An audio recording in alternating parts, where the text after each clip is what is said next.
জননী তুমি প্রজ্ঞার ভাস্বর, ইতিহাস স্তব্ধ হয় তব গুণগানে, ভক্ত হৃদয়ে অবস্থান তব সর্বলোকে জানে। জয় গুরু। সৎসঙ্গে উপস্থিত শ্রদ্ধেয় ঋত্বিক দেবতা, আমার পরম শ্রদ্ধেয় গুরুজনেরা, ইষ্টপ্রাণ দাদা ও মা, সকলকে আমার জয় গুরু। আজ পুরুষোত্তম পূর্ণমাস, ভাদ্র মাসের তাল নবমী তিথিতে আমরা জানি এটা পুরুষোত্তমের আবির্ভাব মাস, তাই তার লীলা একটু না বললেই নয়। তো ঠাকুরের একটা গান আমার মনে পড়ে, যাহারও লাগিয়া জীবনও তোমার পূর্ণ তাহারে চেনো কি। তো এই গানটা আমার খুব ভালো লাগে, যে আমরা পুরুষোত্তমকে কতটুকু চিনতে পারি। এই যে আমাকে বলতে বলা হয়েছে, আমার বাক্য, শব্দ, ভাষা সত্যি কি পুরুষোত্তমকে বর্ণনা করার মতো করা যায়? যায় না। শুধু ভাব, অনুভব, বোধ, অনুভূতি থাকলে তাকে হয়তো অনুভব করা যায়, কিন্তু তাকে বর্ণনা করা যায় না। তো আমি একটা ছোট্ট পুরুষোত্তমের আবার আমরা স্মরণ করিয়ে নিই তার একটা বাল্য লীলার কথা। শ্রী ঠাকুর ছোটবেলায়, একদম ছোট, 4 বছর বয়স, 4 বছর, আমার এক্স্যাক্ট মনে নেই, আপনারা একটু দেখে নেবেন প্লিজ। তো মার সাথে মামা বাড়ি গেছেন, তখন তার মামা বড় কৃষ্ণ ভক্ত ছিলেন।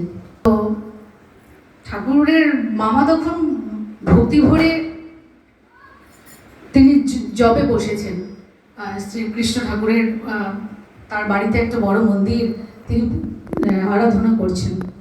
যতবার তিনি ধ্যানে বসছেন, বেলায় গিয়ে ঠাকুরের কৃষ্ণ ঠাকুরের মূর্তি সরিয়ে দিয়ে তিনি উঠে বসছেন এই সিংহাসনের ওপরে। এরকম বহুবার হওয়ার পরে তিনি বড্ড ক্ষেপে গেছেন এবং তাকে তখন তিনি ডাক দিয়েছেন শ্রী ঠাকুরের মাকে, যে এই মনো, তুই ছেলেকে নিয়ে যা, আমার ধ্যান ভঙ্গ করছে বারবার করে। তখন ওকে শ্রী ঠাকুরকে তখন একটা পাশের ছোট্ট ঘরে, একটা ঘরে আটকে দেওয়া হয় ছিটকিনি লাগিয়ে। তখন আবার বারবার এটা ছিটকিনি লাগানোর পরে আবার বারবার তিনি সেই সিংহাসনে এসে ঠাকুরের ছবি ফেলে দিয়ে আবার তিনি সেখানে বসে পড়ছেন। তো তখন মনোময়িনী দেবী বড় ক্রুদ্ধ হয়ে বলছেন, তুই বারবার এটা কেন করছিস? তুই জানিস তুই কোথায় কি করছিস? ঠাকুরের মূর্তি ফেলে দিয়ে তুই ওখানে বসে পড়ছিস। তখন আদো আদো কথায় শ্রী ঠাকুর বললেন, ও আমায় ডাকে কেন? তিনি যতবার ধ্যান করছেন তিনি ততবার এসে উপস্থিত হচ্ছেন আর বলছেন, ও আমায় ডাকে কেন? তো এই যে তার ছোট্টবেলাকার লীলা আমাদের মনে করিয়ে দেয় যে তিনি কে। আমরা আজও তাকে ততটা চিনতে পারিনি, বুঝতে পারিনি, তাই আমাদের বিশ্বাসগুলো পাকাপোক্ত নয়। কখনো বিশ্বাস আসে, কখনো যায়, কখনো আমরা তাকে ধরি, কখনো ছেড়ে দিই। তাই জন্য এই ধরা ছোঁয়ার মাঝখানে তিনি আমাদেরকে দিলেন ডিপি ওয়ার্ডস, তাই না? যেন আমরা, আমার একটা ছোট্ট আরেকটা গল্প মনে পড়ে, বাইবেলের একটা গল্প, যে একজনের 100টা মোষ, একজন মোষ পালকের 100টা মোষ ছিল, বেহেরা ল্যাম্প, তার মধ্যে একটা হারিয়ে যায়।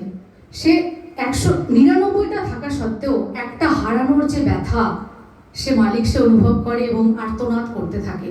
ঠিক সেরকম আজকে আমাদের পরম দয়াল তার আচার্য পরম্পরার মধ্যে দিয়ে দেখাচ্ছেন, তিনি বারবার করে কেন এত আর্তনাদ করছেন।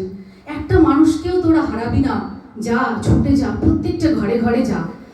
একটা যিনি পরম পিতা, তিনি তো সবার পিতা, যে ঠাকুর ধরেছে যে না ধরেছে, তিনি সবার পরিত্রাতা, সবার আশ্রয়দাতা। তাহলে তার সন্তানরা যখন তার কাছে আসে না, তার বাপের যে কি ব্যথা, তাই না? তাই তিনি আমাদের বারবার করে বললেন, তোমরা তার দীক্ষায় সকলকে দীক্ষিত করো এবং তার আশ্রয় নিয়ে এসো, বাকিটা তিনি বুঝে নেবেন। তো আমরা আজকের কনটেক্সটে সেটা, এই যে বললাম তিনি কেন ছোট্টবেলার বাল্যলীলার গল্প দিয়ে বোঝাতে চাই যে আমরা অনেক সময় ঈশ্বরকে কল্পনার মধ্যে রাখি, ধর্মর সাথে কর্মকে জড়িয়ে দিই না। ঠাকুরের একটা বাণী এরকম আছে যে, আমার এক্স্যাক্টলি মনে পড়ছে না, যে ধর্মকর্মে বাদলিয়ে বিভেদ পদে পদে লাঞ্ছনা। তো আমরা ঠিক বুঝতে পারি না যে ধর্ম কি আর কর্ম কি, আমরা সেটাকে বাইপাস করে রাখি, ওটা হচ্ছে আলাদা অপোজিশন। কিন্তু বাঁচা বাড়ার নামই তো ধর্ম। এই সব কিছু নিয়েই তো আমাদের বাঁচতে হবে এবং সবাইকে নিয়ে, ব্যক্তি, পরিবেশ, আমার পুরো পরিবার, পরিবেশ সবাইকে নিয়ে বাঁচার জন্য তিনি এই ডিপি ওয়ার্কস দিয়েছেন। তো এই যে ডিপি ওয়ার্কসের আমরা পৌঁছতে পারিনি, আমি একটু আগে একটা দিদির কাছে শুনলাম যে 18,000 ডিফল্টার আছে। তো এই এতজনকে আমরা হারিয়ে ফেলেছি, যারা ঠাকুরের আশ্রমে আশ্রিত ছিলেন, কিন্তু এতজনকে আমরা হারিয়ে ফেলেছি। এটা তো আমাদের কতটা ব্যর্থতা। আমরা যেমন পরীক্ষায় এত নম্বর না পাস করলে আমরা বলি যে কতটা ফেলিওর হলাম, এত পার্সেন্টেজ আনতে পারলাম না, ঠিক ডিপি ওয়ার্কসের দিনেও আমরা দেখবো যে এতজনকে আমরা হারিয়ে ফেলেছি। তাই আমরা আমাদের বারবার করে এটা স্মরণ করিয়ে দেয় যে আমাদের তাদের কাছে আবার ছুটে যেতে হবে এবং সবাইকে নিয়ে বাঁচতে হবে। আজকের দিনে আমরা যত কম্পিটিটিভ পরীক্ষা হয়, কম্পিটিটিভ মাইন্ডসেট যে আমি বাঁচবো, আমি একার জন্য বাঁচবো আমার মতো করে, কিন্তু সত্যি কি বাঁচা যায়? এবং আইনস্টাইন পর্যন্ত এটা কোনোদিন বিশ্বাস করেননি। তিনি বলছেন আমার অন্তরাত্মা থেকে শুরু করে আমার বাহির আত্মা পুরোটাই বাইরে থেকে তৈরি করা। আমি বাইরের এক্সটার্নাল ফোর্সেস দ্বারা, তার পরিবেশ আমাকে তৈরি করেছে, আমার আসল সত্তা বলে তো কিছু নেই। তাহলে আমরা আমার পরিবেশকে দূরে সরিয়ে আমরা একা কেন বড় হতে চাইবো, একা কেন বাঁচতে চাইবো?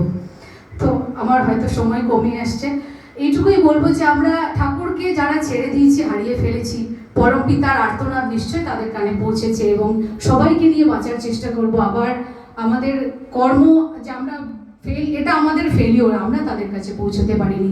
তাই আমরা আমাদের প্রতিদিনের প্রত্যেকটা কর্মের মধ্যে ধর্মকে প্রতিষ্ঠা করার চেষ্টা করব, তাকে প্রতিষ্ঠা করার চেষ্টা করব যে আমার মধ্যে দিয়ে, আমার আচরণ, ব্যবহার, চলনের মধ্যে দিয়ে যেন মানুষ আকৃষ্ট হয় যে এই মানুষটা আলাদা, ঠাকুরের মানুষ। এবং সবাইকে নিয়ে ঠাকুরের মানুষের মধ্যে প্রেম ছাড়া আর কিছু যেন না থাকে। আচার্যদেব একবার বলছিলেন যে কি করে বুঝবি যে সে ঠাকুরের মানুষ? তার সাথে অনেক কিছু হবে, ঝড়ঝাপটা তো যা হয় সবার জীবনে, কিন্তু সবকিছুর মধ্যেও তার মধ্যে প্রেম থাকবে, সে সবাইকে নিয়ে বাঁচার চেষ্টা করবে। এটাই হচ্ছে ঠাকুরের মানুষের বৈশিষ্ট্য। তাই আমরাও চেষ্টা করব আমরা যেন তার আদর্শ মাথায় রেখে, আচার্যদেব এবং যিনি অবিন্দার যে এত চেষ্টা, তিনি রাত দিন না খেয়ে আমাদের পিছনে এতবার করে আমাদের অনুরোধ করছেন যে তোরা যা। আমরা তো বুঝতে পারি না তার আর্তনাদ, একজন পিতা সন্তান হারালে যে কি আর্তনাদ করেন সেটা তিনি জানেন একমাত্র। তাই আমরা চেষ্টা করব সবাইকে আবার ঠাকুরমুখী করে তুলতে এবং আমাদের বিশ্বাসগুলোকে একটু একটু করে সেটা রোজকার কর্মের মধ্যে দিয়ে যেন আমরা তাকে আবার আমাদের জীবনে ফিরিয়ে আনতে পারি এবং ঈশ্বর ধরে চলতে পারি। এখানে উপস্থিত সকলের মঙ্গল কামনা করি। জয় গুরু।